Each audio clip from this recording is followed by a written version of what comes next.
after a long period of inactivity on my YouTube account, at least from the aspect of posting new videos, I'm back with a new series here that I'm hoping to post a new video every few weeks or so on different aquarium topics, ranging from various aquarium setups to lighting and par ratings, aquarium or water chemistry, on and on. And hopefully you guys will find those videos useful and can start a conversation on some of these topics.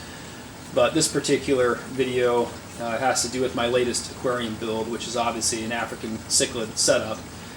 And in this aquarium, I have I kind of feel that the combination of things between the three-dimensional background, the substrate, the rock, the lighting, the filtration, on and on. I think that this whole setup comes together very well to give a great presentation for African cichlids. I always try to make the comment that any of these aquarium setups are not the only way to do this. It's just the way that I found best to maintain stability in the environment for these fish and provide a nice presentation. I think with most aquariums and homes, unless you're setting up a breeding aquarium, that the presentation is as important as anything else. And that's why I went with this three-dimensional background that I did and spent the time and effort to put this thing together in this way. I will, in this video, I will give you guys a tour of the aquarium, including the heater, the filtration, the substrate, three-dimensional background, all these things that kind of come together on how I built this aquarium or put it together. And then I will do a separate video here pretty soon on a review of the actual three-dimensional background, where I'll talk about specific pros and cons to it and some of the challenges, because anytime you're using a three-dimensional background, something this large, I think that there's definitely some challenges. And so I'll kind of give you guys an idea of things I struggled with when I put this in the aquarium, and how I finally got it to look the way it does and stay put the way it, or kind of anchor it the way that I have it. And so first thing first, the actual aquarium in this video is an Aqueon 125 gallon pre-drilled aquarium. So Aqueon offers several aquariums that come pre-drilled with overflow boxes already in place, and that's what this one is here. The aquarium itself costs roughly $1,100, and that included the stand. I will, in the description of the video below, I will post for you guys each piece to this build with the price that I paid, so you can get an idea of what it cost to duplicate this exact setup, or at least gives you an idea of what you could do for something similar. The aquarium, I like it. Obviously there are custom aquarium builders out there that will use low lead glass, and just like anything else, you can spend as much money as you want to on a particular aquarium. But in this setup here, I thought that I like the 125 gallon size, and it had enough depth to it that I could use these three-dimensional backgrounds and still get plenty of fish in the aquarium with room, and not feel like I was taking away from that. And so, what about this background? Like I said, I'm planning on putting out a video on a full review of the background itself, but the background is from a company called NatureDecor, which I believe is based out of Canada, and they have several other sister companies, I believe, like TerraDecor and AquaDecor, and then this is the newest of the group, again called NatureDecor. I paid about $450 for the background, and that included shipping. The background comes in multiple pieces and kind of fits together like a puzzle, and really where the gaps are at is essentially impossible to tell. Even before you anchor this thing to the back of the aquarium, you can't tell where the seams and gaps are at in it. They do a fantastic job with the detail. I think that anybody who comes and sees this aquarium in person is hard pressed to believe that those are fake rock. It's actually made out of a high density styrofoam, and so I don't want to spend too much time on this, and this is part for another video, or that other video, but it's essentially you are trying to submerge a large life jacket. Is basically what this is like, and so it becomes very challenging to get this to stay put in the aquarium without coming loose and wanting to go to the surface. And so again, if you're interested in one of these three-dimensional backgrounds, I'll put a link to when that next video is available. I'll put a link in the description below so you can follow it to there, where I talk about how I got this to stay in place. Because I'll tell you, as a spoiler, the first time I tried to fill this with water after using silicone to try to hold it in place, it didn't work at all. The thing came apart, came right to the surface. It actually broke in a piece when it did that. However, because it's made the way it is, I was able to glue that all back together. And again, I don't think you can really tell, unless I pointed it out, I don't think you could really tell where I put it back together when it broke. But again, it's about $450. It's the main benefit, obviously, is it looks fantastic and it hides the overflow boxes. And so these overflow boxes they tend to be large, bulky, and ugly. And I didn't really want to have that in this setup. I wanted to make this as real life as possible, just like a zoo exhibit. And that's what this accomplishes. So it really has that appearance of real rock. And then I was able to go to a rock yard here in town and pick up some other stone that's real stone that has very similar color to the fake background rock, and I think it kind of fits together pretty nicely to give a good look.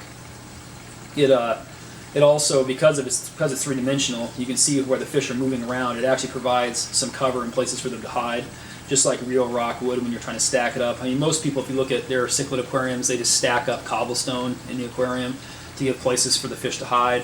And while that does the job and it works well, I think purely from an aesthetic standpoint that you can't beat this. This is the best way to hide all that plumbing.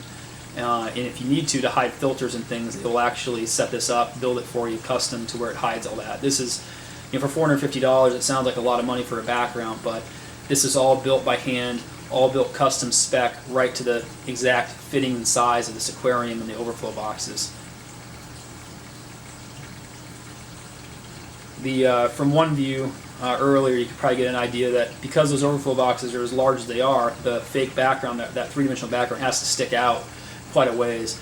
And so it does take up some space in this aquarium. I don't know gallon-wise, how much that reduces the amount of water in this aquarium down to. I would have to guess that maybe it's from 125 gallons when you include the substrate in the background, or maybe down to approximately 90 gallons or 85 gallons, something like that. But again, from the aesthetic point, I think it's hard to beat. This is, to me, is about as good as it gets for the price. As for the substrate, I went with pure water Pebbles. Probably the best thing about this substrate is that it allows you to almost immediately add fish to the aquarium. So it comes with a little bit of water in the bag, and it's kind of like using a live sand for a marine aquarium where there's already culture in the sand, and so it allows for quick cycling of the aquarium. It also provides a buffer, like any good cichlid substrate should, provides a buffer and allows to keep the water a little bit more alkaline and hard. And finally, also looks good. I mean, I don't know if on the video it shows up very well, but it's made up of not just sand particles, but also little shells and a little bit bigger rock. And so overall, I think it adds to the appearance of the aquarium, and it really looks well. It really looks good with the rock that's in there and that background. And so now we'll kind of look at a tour of the aquarium so that you get an idea of what this setup actually is.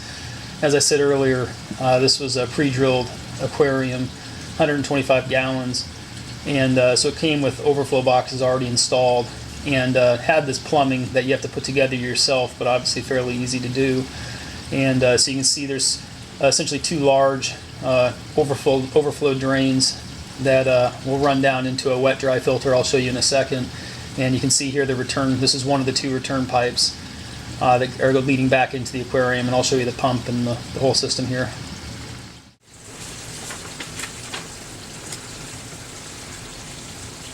So from here you can see the wet-dry filter. The gray tubing is the tubing that's leading down from the overflow boxes into the filter. It's pretty dark under here, and so I'm trying to use a flashlight, so I apologize if there's a glare off of the wet-dry filter. But I decided, I looked at building my own. I've done that before. In this particular aquarium setup, though, I wanted a prefabricated one, something that was as seamless as possible. And so I spent a little bit of extra money, and I went ahead and bought one of the Eshopps wet-dry filters. And you know, certainly for the price, it's probably definitely overpriced for what you're getting. But it is well built. It does look good. It functions obviously just like it's supposed to. But you're certainly paying for the fact that it's prefabricated and comes with almost everything you need. The green tubing is the tubing that's leading out of the pump. I'll show you in a second. And there's a brass fitting I just bought at Lowe's to split this to go back to the return piping. And so, you know, I went with a wet-dry filter for a couple of reasons. I'm a big fan of sumps, whether it's a refugium or wet-dry filters. And for one, you can hide just about everything that's normally sitting inside an aquarium, so it's a very clean look.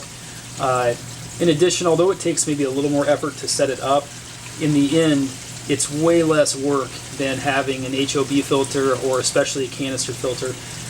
Canister filters, although you know they come with carbon inserts and other materials, and you can replace those as needed. It's hard to beat something that just functions like a wet-dry filter, where it's very minimal cleaning effort.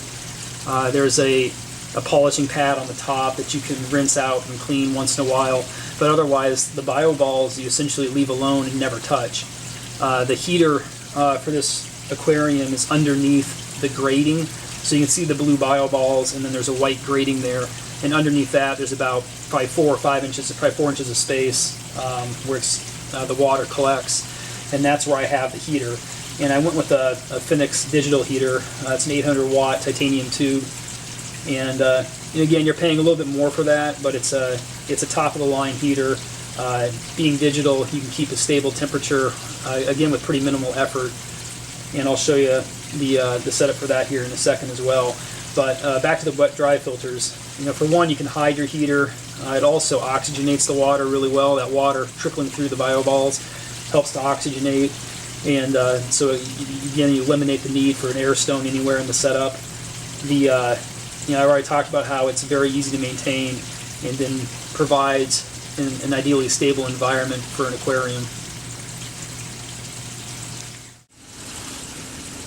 I apologize again, this is pretty dark and hard to see, but all I'm trying to show here is the left side of the wet-dry filter and the return pump.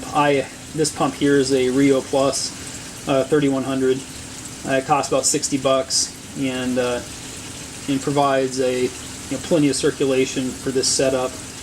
You can see part of the cords running in there for the Finnex heater I was talking about, the digital heater, and I can swing around here and show you. On the left side is the digital part of the heater, which is obviously pretty easy to control. I have it set at 78 degrees right now. Typically with African cichlids, I like the aquariums right around 78. And finally, I think the only other thing I didn't mention was the light on this aquarium.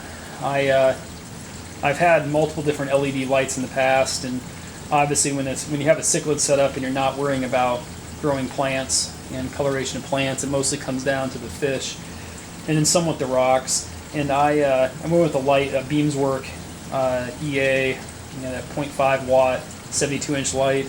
Runs about $75 on Amazon, and actually you can buy a timer for the light, which is nice, so that you can set it on a cycle. With a cichlid aquarium, I really try to keep the light off, or at least on the kind of moonlight setting, for the majority of the time. So the light's actually on in the aquarium for only probably about 4 or 5 hours a day.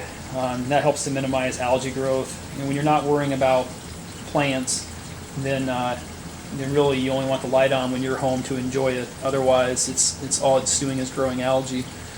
And so the Beamswork light, you know, you get what you pay for type thing. It is a really good light for $75. It's hard to beat. You're not going to find a 72-inch light that lights an aquarium like this for $75 many other places.